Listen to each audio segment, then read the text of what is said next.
아프리카, 남아메리카, 동남아시아 국가들에게 가장 인기 있는 나라는 대한민국이랍니다. 우리나라가 살기 좋은지 모르는 건 우리나라 사람밖에 없어요. 다른 나라 사람들은 한국에 오면 눈알이 팽글팽글 돌아가요. 도대체 이렇게 나라가 깨끗하고 잘 정돈되고 잘 돌아간다는 게 믿어지지 않는다고 이렇게 이야기를 합니다. 지금 우리 뉴스 보도 매체가 다뤄야 되는 건 매일매일 지구온난화에 대해서 다뤄야 돼.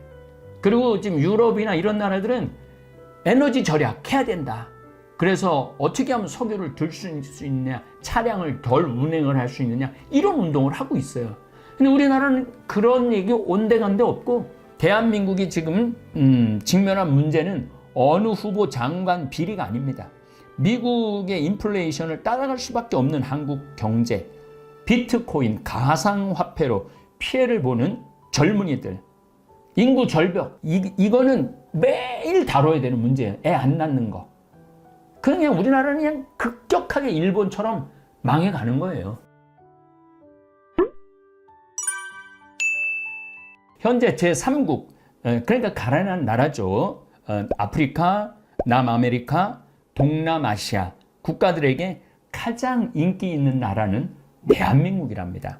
우리나라는 약소국가를 침략해서 식민지로 삼지도 않았고, 중국처럼 경제적 침탈도 하지 않고, 정말 해외 원조기금으로 지금 세계에서 16번째로 지원을 많이 해주는 나라예요. 근데 더 아마 앞으로 많이 할 거예요. 학교도 지어주고, 물 제공 프로젝트도 실시하고, 의료 지원 사업도 지원해주는 천사나라라는 칭송을 받고 있습니다. 제가 그 1박 2일 머무르고 이제 호텔에서 아침에 비행기 타려고 나왔는데, 그 벨보이들이라기보다도 세큐리티들이죠. 경호원들이 니하오 그러더라고요. 그래서 니하오 너 나는 사우스 코리아라고 그랬더니 사우스 코리아 그러면서 탁 이렇게 엄지를 촥 올리더라고요. 사우스 코리아 좋다고. 니하오 자기네들 싫어한대요. 그 니하오도 싫고 아메리카도 싫어한대. US도 싫어한대. 근데 한국은 괜찮다는 거예요. 한국은 형제의 나라라는 거예요. 그럼 무슨 얘기인가 했더니 6.25 전쟁 때 그 황제가 그 정예병을 파견해줘요. 그래서 에티오피아에서 파견 온 군인들은 백전백승이었다고 그래요. 그렇게 잘 싸웠다고 그래요. 그때 다 15살, 20살 된, 그래서 그들을 추모하는 기념관도 가보고 사진도 보고 그랬는데 굉장히 많이 보냈더라고요. 그래서 이디오피아 사람들이 우리한테 형제의 나라라고 그러고 우리가 이디오피아에 지원을 많이 해주죠. 그래서 지금 전 세계에서 지금 인기 있고 뜨는 나라가 한국이에요. 더욱이 요즘 드라마, 영화, 저도 텔레비전을 전혀 시청하지 않는데 넷플릭스로 드라마 그 선샤인, 미스터 선샤인 그거를 보는데 어쩜 그렇게 화면을 잘 만들었는지. 또 귀국하자마자 한산이라는 영화를 봤는데 야, 저희가 미드를 안 봐요. 재미가 없어서. 속도전이 없어요.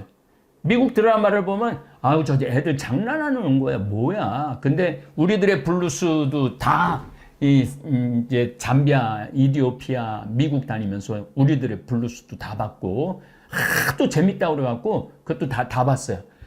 그리고 요즘은 이상한 변호사 우영우를 보고 있는데 그 법률이라 참 굉장히 재미없을 것 같고 딱딱할 것 같은데 한 판례가 우리의 삶하고 많은 연관이 있더라고요. 더욱이 전 이기수 신부님 그 지체장애자 그 사연을 너무너무 잘 알고 있는 터라 더 애정을 갖고 요즘 아주 시청을 열렬히 하고 있습니다. 열렬히 하고 있는데 느낌은 그거예요.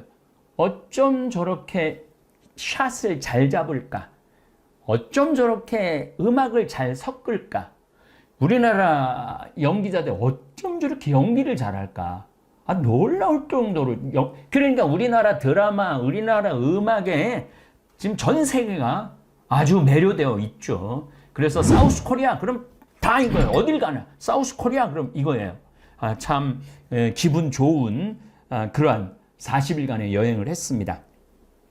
70년 전 6.25 전쟁 때 국민들 대부분이 신발 없이 맨발로 다니고 길거리에는 우리나라도 거지가 흘러넘쳤어요. 1950년에는. 신발이 어디 있어요, 신발이.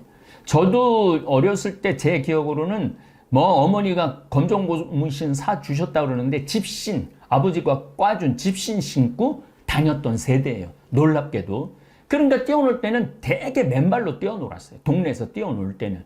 그러니까 신발 놔두고 맨발로 막 뛰어놀고 집에 들어갈 때 이제 신고 들어갈 정도였죠.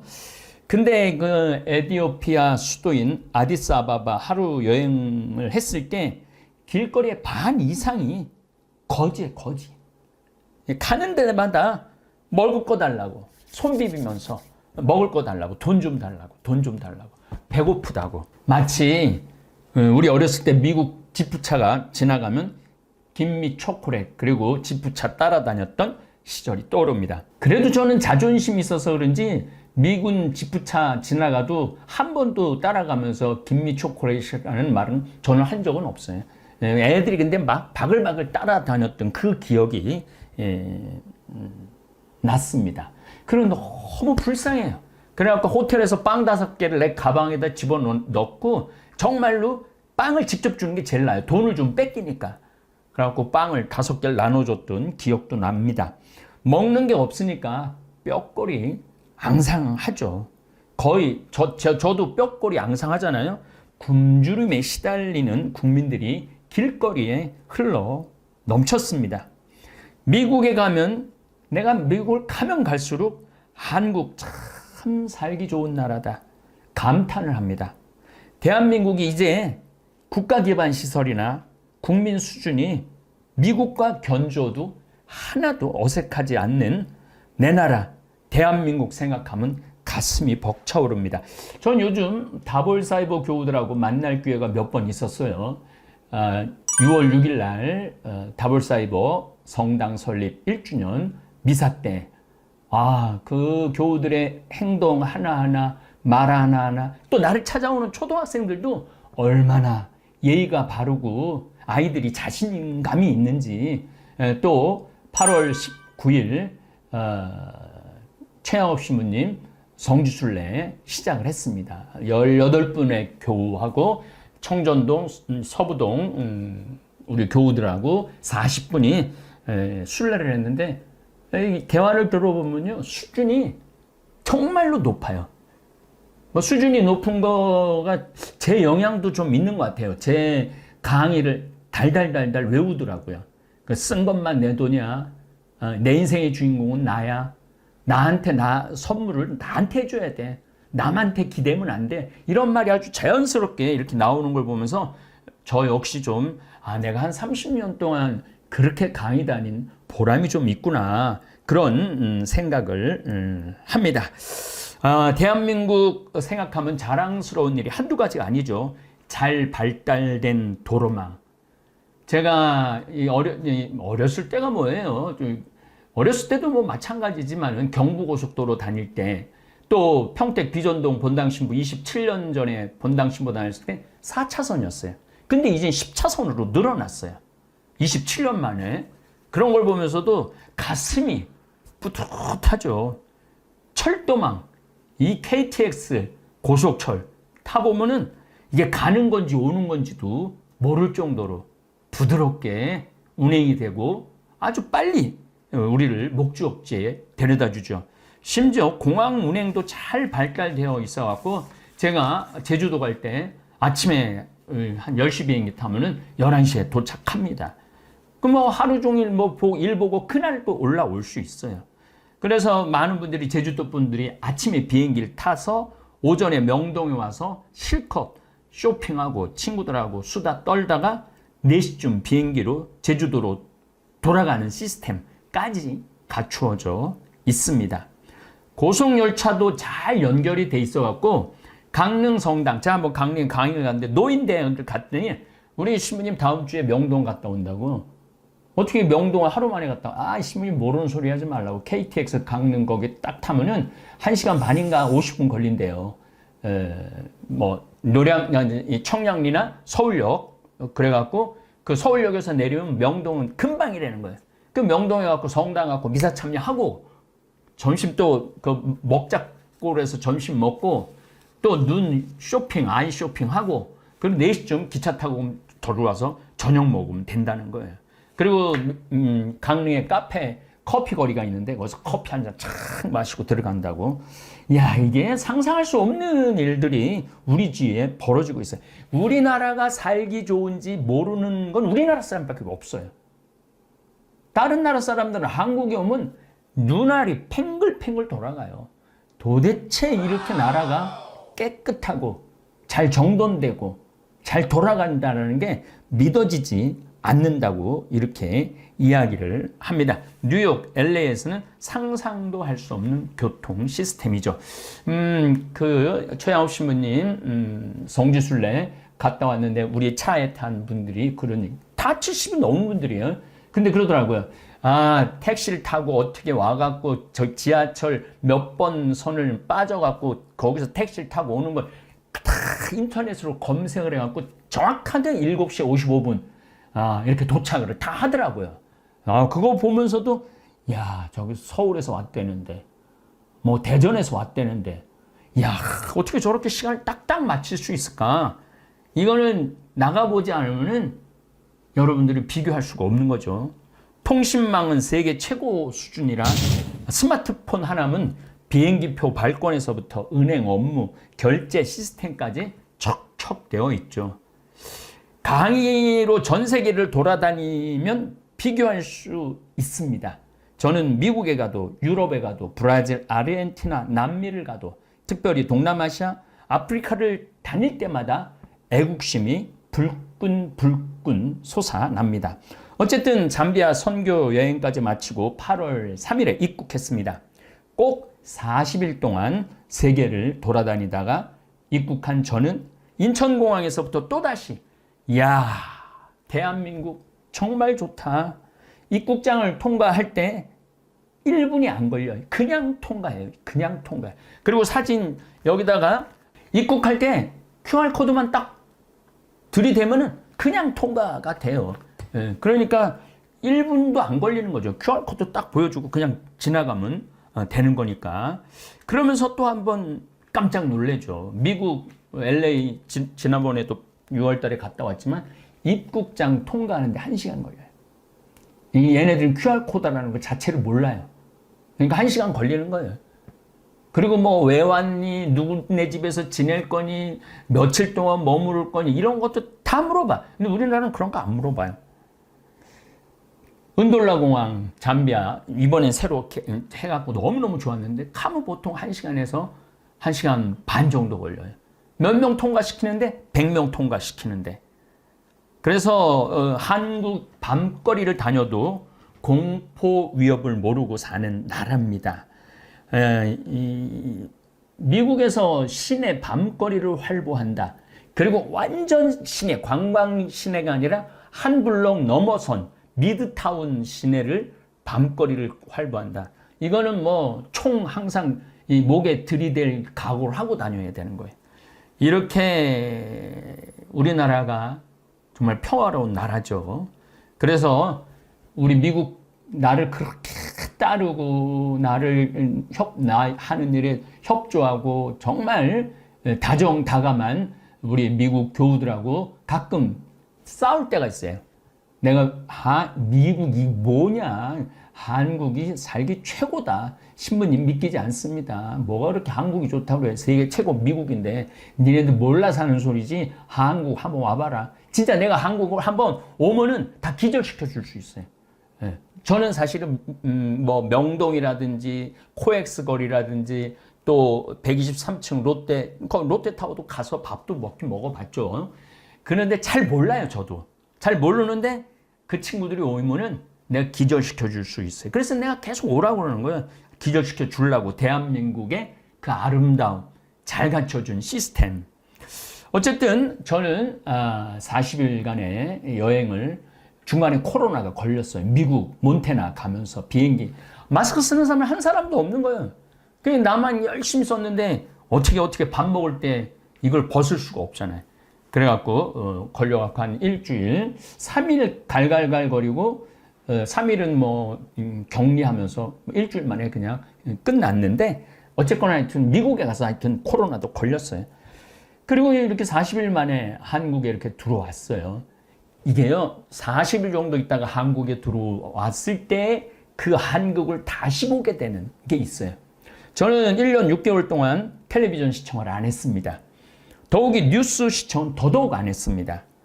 그래서 1년 6개월 왜 안 했는지 여러분들 알 거예요. 대통령 선거를 10개월 했잖아요. 그때부터 안 한 거예요. 지금까지. 대통령 선거 때 윤석열 후보가 무슨 이야기를 했는지, 이재명 후보가 무슨 정책 비전을 제시했는지 거의 전혀 몰랐습니다. 이 후보들 말하는 소리를 들으면 들을수록 내가 바보 되는 것 같고 또 화가 치밀러 올라 차라리 내 마음의 평화를 위해서 텔레비전 시청을 끊어버렸습니다. 그리고 한국을 귀국을 하고 그래도 유튜브 구독자가 28만 3천 명이나 보유한 인플루언서인데 그 몬태나 대학의 총장님이 저를 만나준 결정적인 이유가 뭐냐면은 유튜브 구독자가 28만 명이라니까 무조건 만나겠다고. 그게 그렇게 파워가 세더라고요. 바깥에서는 위력이 어마어마하더라고요. 어쨌든 국제 정세와 국내 정치를 좀 알아야 될 것 같아갖고 시차 적응도 할 겸 사제관에서 3일 정도 뉴스만 시청을 했습니다. 아니나 다를까 시청하는 내내 가슴이 답답했습니다. 아니 지금 방송국들 뉴스가 저런 문제를 하루 내내 다뤄야 하나? 지금 세계가 어떻게 돌아가고 있는데 저 모양 저 꼴로 온 나라가 신경을 곤두세워야 하나?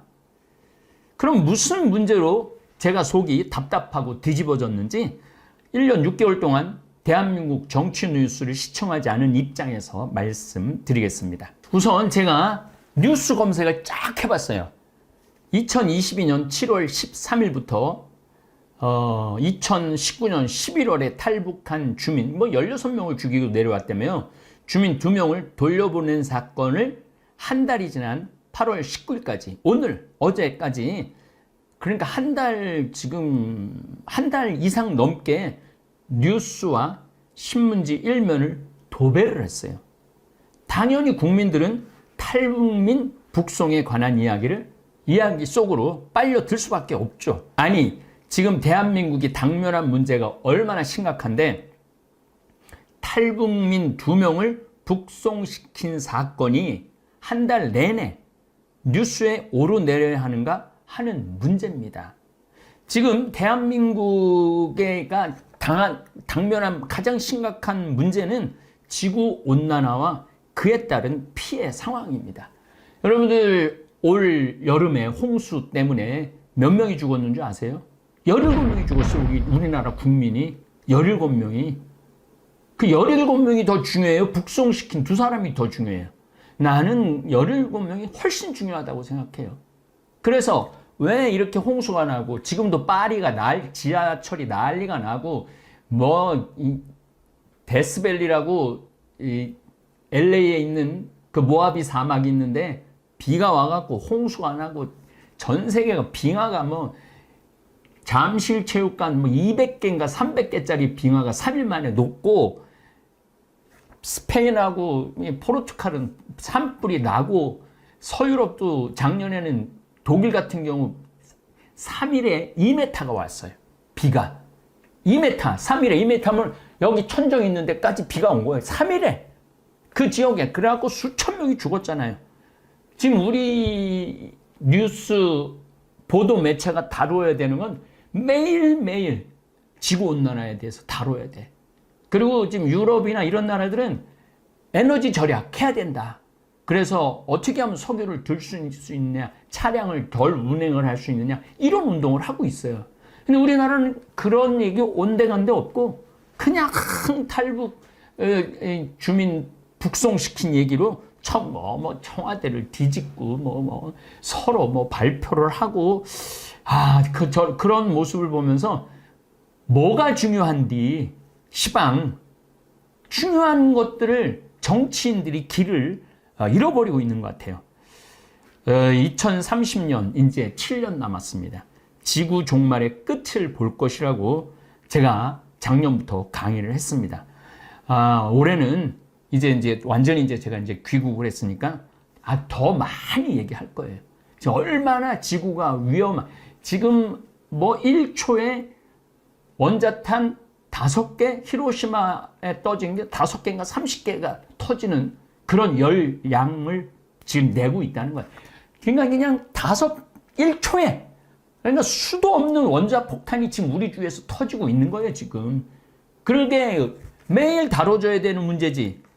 북송 주민 2명, 그것도 3년 전, 2019년 11월 17일인가 7일 날 한 거를 지금 뒤집어 내갖고 온 나라를, 국민들 관심을 거기다 집중시키니 얼마나 지금 한심한 정치 형태를 보이는지 모르겠습니다. 인류 역사를 10,000년이라고 본다면, 뭐 길게는 100만 년이라도 볼 수 있지만 10,000년으로 본다고 쳐도 종말식의 지침은 1초 내지 2초밖에 남아있지 않습니다. 정말 우리가 정말 위험한 상황에 와 있어요. 지금 텔레비전 뉴스에서 지구온난화에 대해 매일 매순간 붕괴 현상을 보여주고 전문가들이 나와서 강의를 하고 국민들은 어떤 대피를 해야 하는지 뉴스, 인터넷, 신문지상에 올라와야 합니다. 그런데 그런 것들이 먼저 올라오지 않고 엉뚱한 문제들이 먼저 올라와요. 그 개인, 이번엔 저 장관이 누가 됐는지, 후보가 누군지, 어떻게 임명됐는지 하나도 몰라요. 알아야 될 필요가 없는 게, 새 정부가 꾸며졌으면 사람을 골라야 되잖아요. 사람을 고르면 어떻게 완벽한 사람을 고를 수가 있어요. 아마 내가 장관 후보에 올라가도 난 금방 낙마할 거예요. 저 자신도. 그러니까 일단 장관 후보가 됐으면 좀 믿어주고 임명에 동의를 해주고 빨리 일을 할 수 있도록, 그래야지 나라가 돌아가게 돼야 되는데 이쪽 정치인이나 저쪽 정치인이나 똑같아요. 지난 정권 때도 야당에서 물고 뜯고 그랬고, 이번에는 또 야당에서 물고 뜯고 똑같아. 누가 잘났고 누가 못났고 할 것도 하나도 없어 보면은. 저는 이번 홍수로 가축이 10만 마리가 폐사가 됐다고 그래요. 집이 유실된 경우가 15,000채라고 그래요. 제가 이 성지순례 가느냐고 이번에 충청도를 돌았는데, 피해가 보통 심각한 게 아니더라고요. 그냥 우리 동네도 인삼밭, 7년짜리 인삼밭이 싹 다 쓸려 나갔어요. 그분은 아마 미칠 거예요. 7년 동안 농사가 한순간에 다 날아갔으니. 이런 곳에 정치인들이 쫓아가 보고 위로해주고 대책을 세워야 되는데, 이게 남의 일처럼 지금 하고 앉아 있으니 참 안타까워요. 알프스 빙하가 녹아 홍수로 마을, 산마을이 하루아침에 사라진 사건. 북극 빙하가 녹아서 1만 년 전에 멸종된 매머드가 아주 쌩쌩하게 살아있는 그대로 발견된 사건. 이런 것들이 우리나라 국민들이 아주 전문가로 머리에 박혀 있어야 돼. 그리고 그런 뉴스나 보도나 또 시사에 관련된 분들은 물론 다루긴 다루고 있지만은 그 메인을 장식하는 내용은 그게 있지 않고 엉뚱한 내용들이 많이 올라가 있다. 이런 이야기를 하는 겁니다. 우리나라가 또 당면한 문제는 우크라이나와 러시아 전쟁입니다. 처음에는 6개월 전에는 관심이 있다가 이제는 아예 거의 보도조차 하지 않는 상황입니다. 우크라이나와 러시아 전쟁으로 에너지 전쟁이 동시에 일어나고 있습니다. 1배럴, 한 156리터 정도 되죠. 드럼통이라고 그러지 옛날에. 그걸 1배럴이라고 그러는데 석유가 60에서 80달러 정도 안정되게 지속되다가 전쟁이 일어나고 났는데 130달러까지 치솟았습니다. 그래서 우리도 1리터에 2,000, 제가 40일 전에 나갈 때 2,100원까지 보고 나갔거든요. 근데 지금 1,700원으로 떨어졌어요, 많이. 그래도 이 계속 왔다 갔다 할 거라는 거예요. 130달러, 110달러, 심하게는 140달러까지 올라간다는 거예요. 그러니까 우리나라가 수출을 잘하고 있음에도 불구하고 5개월째 무역 적자를 보고 있습니다. 수출 주도 국가인 대한민국의 최고 빨간불이에요, 지금. 8월 1일부터 10일까지만 해도 77억 달러 무역 적자를 보이고 있어요. 물건을 그렇게 잘 팔고 있는데도 무역 적자를 보이고 있는 거죠. 그렇다면 정치 지도자들이 온 신경 쓸 일은 에너지 절약이에요. 석유 에너지에서 신재생 에너지 개발에 온 나라가 힘을 모아야 되고, 그런 운동이 각 단체에서, 이번에 저도 아프리카 가고 신학교 또 선교센터 전부 다 태양광으로 다 바꿨어요. 샌버나디노도 태양광으로 다 갈 거예요. 그리고 문경도 태양광으로 많이 갈 거예요. 그래서 태양광으로 거의 많이 바꿀 거예요. 이제 탄소 중립 이거 2030년 지나고 나면은 경제 자체도 완전히 바뀔 거예요. 세상은 완전히 바뀌고 있는 거죠. 여기서 한 가지 우리가 알지 못하는 덫이 있는데, 신문 지상에서 노출되는 제목에 따라 국민들은 이리 흔들리고 저리 흔들릴 수 있습니다. 네이버나 다음 헤드라인 뉴스, 또 이 유튜브를 보면은 신문을 계속 넘겨주면서 신문의 헤드라인을 설명을 해주죠. 이런 뉴스들을 보면은 국민들은 그쪽으로 관심이 갈 수밖에 없어요. 그래서 TV 시청을 안 하는 게 오히려 현명하게 사는, 바보같이 안 살고 현명하게 사는 거죠. 오늘 헤드라인 뉴스를 한번 뽑아봤습니다. 다음에서 뽑아봤습니다. 선거법 위반 혐의 박형준 부시장 1심 무죄. 김기춘 세월호 보고 답변 조작. 4년 만에 뒤집혀.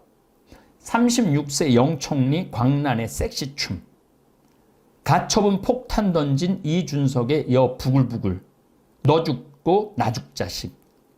경찰학교 졸업식 윤 김건희 여사 흉장 달아주고 엄지척. 역풍 맞은 젤렌스키 국민 이탈 경제 손실 탓 러침곡 미리 안 알려.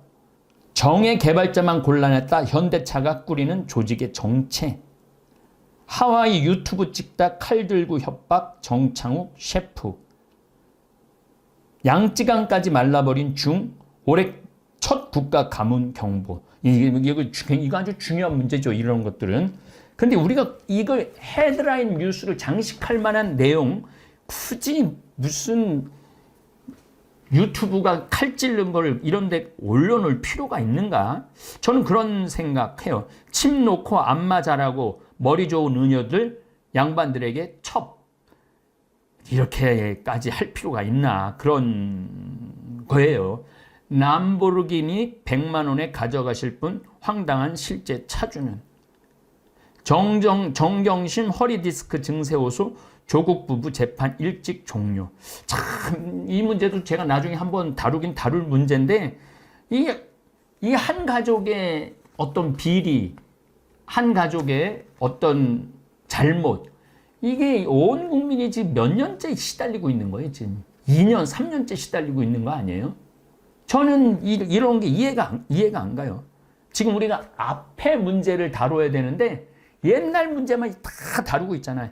당진 A대학 성폭행 태권도 코치 학교에서 정식 채용한 적 없다. 이런 내용이 헤드라인 뉴스예요. 저는 지구온난화 문제 다뤄야 되고, 우크라이나 전쟁 다뤄야 되고, 미국 인플레. 그래서 어쨌든 대한민국이 지금 직면한 문제는 어느 후보 장관 비리가 아닙니다. 미국의 인플레이션을 따라갈 수밖에 없는 한국 경제, 비트코인, 가상화폐로 피해를 보는 젊은이들, 인구 절벽, 이거는 매일 다뤄야 되는 문제예요. 애 안 낳는 거. 그냥 우리나라는 그냥 급격하게 일본처럼 망해가는 거예요. 그래서 제가 평화방송하고 얘기할 때 첫 애 낳으면 한 달에 200만 원씩 줘야 된다. 둘째 애가 낳으면 걔는 300만 원 줘야 된다. 셋째 애가 낳으면 400만 원 줘야 된다. 그렇게 아주 간절하게 얘기를 했건만 관심이 없어요. 뉴스를 보면은 그 인구 절벽에 대한 보도를 찾아보기가 힘들어요. 그게 가장 심각한 문제인데도 그러니까 국민들이 마음이 지금 어디로 돌아가고 있는지를 모르는 거야. 국민들 마음이. 뭐가 중요한데. 뭐가 중요한지를 알아내는 게 지도자죠. 그래서 정말 첫째 200, 우리는 지금 하고 있어요. 우리 다볼사이버 성당은 많이는 못하지만 우리 국가가 아니니까 30만 원씩 지원해주고 있어요. 지금 요새 신청자가 많아요. 내년에는 50만 원으로 올릴 생각이에요. 나라도 해야지. 우리 다볼사이버 교우라도 해야지. 고령화, 풀어야 할 숙제 중에 하나가 또 고령화죠. 그리고 이제 제가 이제 열심히 추진하고 내년에는 뭐 어마어마하게 크게 추진할 거, 땅 농약으로 죽어가는 땅 살리는 운동. 땅이 살아나야지 사람도 살아나거든요. 그런데 국가 경영이 벼랑 끝에 와 있는데 그 끝에서 서로를 끌어주기는커녕 벼랑으로 밀어내는 모습만 보이니 답답한 거예요. 지금 우리가 이 벼랑 끝에 와 있거든요. 우리나라가 최고의 인기를 누리는 동시 벼랑 끝으로 와 있는 거예요. 임진왜란 때 그렇게 허술했던 조선군이 이순신 장군의 해군력, 특히 거북선으로 일본을 본토로 노량해전에서 밀어내는 저력을 보여줬습니다. 그때까지 나라를 우리는 제대로 뺏긴 적이 없어요. 물론 병조호란 때 청나라한테 무릎을 꿇긴 꿇었지만은, 그런데 조선 말기에는 그 좋던 해군 기술은 어디 가고 총포 한 번 제대로 쏴보지 못하고 나라를 일본에게 뺏겼어요. 그것은 100년 동안 당파 싸움 때문에 그랬던 거예요. 당파 싸움 때문에. 당파 싸움 때문에 나라를 망가뜨려 놓은 거예요. 바로 정치에 있었던 거죠. 정치를 잘하면 나라가 강하고 정치를 못하면 나라가 망하는 거예요. 저는 이번에 이티오피아를 가고 잠비아를 둘르면서 박정희 대통령에 대해서 다시 생각하게 됐어요. 정말 박정희 대통령은 이 나라를 살린 영웅이에요. 영웅. 물론 무슨 인권하고 장기 집권 있었지만은 장기 집권을 하고 인권을 그렇게 빼앗은 나라는 수도 없어요. 그런 나라 중에 이 가난한 나라에서 탈출해갖고 선진국이 된 나라는 우리나라밖에 없어요. 그 밑거름은 누가 뭐라 그래도 박정희 대통령이라는 생각이 들어요. 이 잠비아를 가보면은 대통령이 바뀌어도 그 나물의 그 밥이야.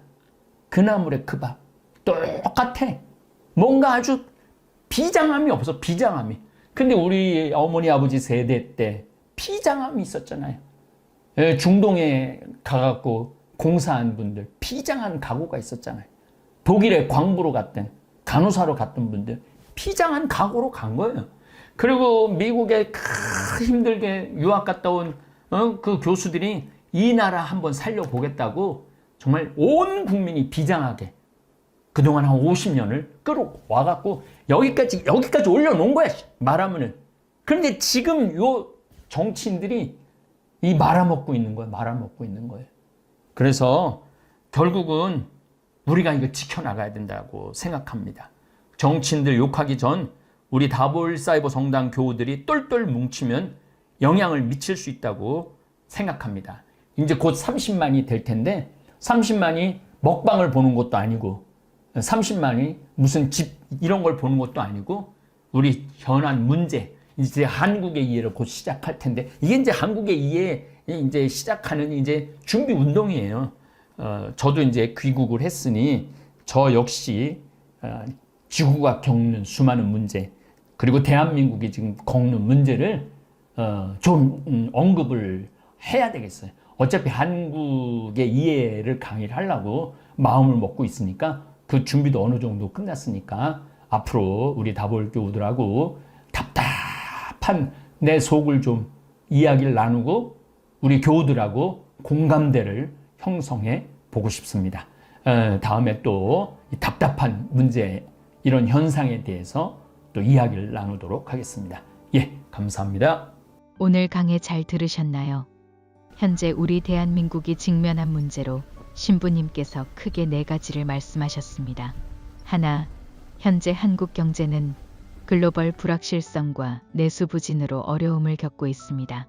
수출 의존도가 높은 경제 구조는 세계 경기 침체와 무역 갈등에 민감하고 청년 실업률과 소득 양극화가 사회적 문제로 대두되고 있습니다. 경제 성장률 둔화와 함께 물가 상승도 가계 부담을 가중시키고 있습니다. 둘, 최근 한국에서 암호화폐, 특히 비트코인에 대한 관심이 높아지고 있는데요. 이는 고위험 고수익 투자처로 주목받고 있습니다. 하지만 비트코인의 가격 변동성이 크고 규제가 아직 확립되지 않아 투자자 보호에 대한 우려가 있습니다. 특히 일부 투자자들은 대규모 손실을 경험하고 있어 주의가 필요합니다. 셋, 한국의 저출산 문제는 인구 절벽으로 이어져 경제 전반에 큰 영향을 미치고 있습니다. 출산율이 매우 낮아지면서 향후 노동 인구가 급격히 감소할 것으로 예상되며 이는 경제 성장 둔화와 함께 사회적 비용 부담을 증가시킬 가능성이 큽니다. 넷, 한국은 세계에서 가장 빠르게 고령화되고 있는 국가 중 하나입니다. 고령화로 인해 연금, 건강보험 등 사회복지 시스템에 큰 부담이 가중되고 있으며 노인 빈곤 문제도 심각해지고 있습니다. 생산 가능 인구 감소와 고령 인구 증가로 인해 경제 활력이 저하될 수 있습니다. 이러한 문제는 한국의 미래에 중대한 영향을 미칠 수 있으니 지속적인 관심과 해결 방안이 필요합니다. 하늘에 계신 우리 아버지, 아버지의 이름이 거룩히 빛나시며 아버지의 나라가 오시며 아버지의 뜻이 하늘에서와 같이 땅에서도 이루어지소서. 오늘 저희에게 일용할 양식을 주시고 저희에게 잘못한 일을 저희가 용서하오니 저희 죄를 용서하시고 저희를 유혹에 빠지지 않게 하시고 악에서 구하소서. 아멘.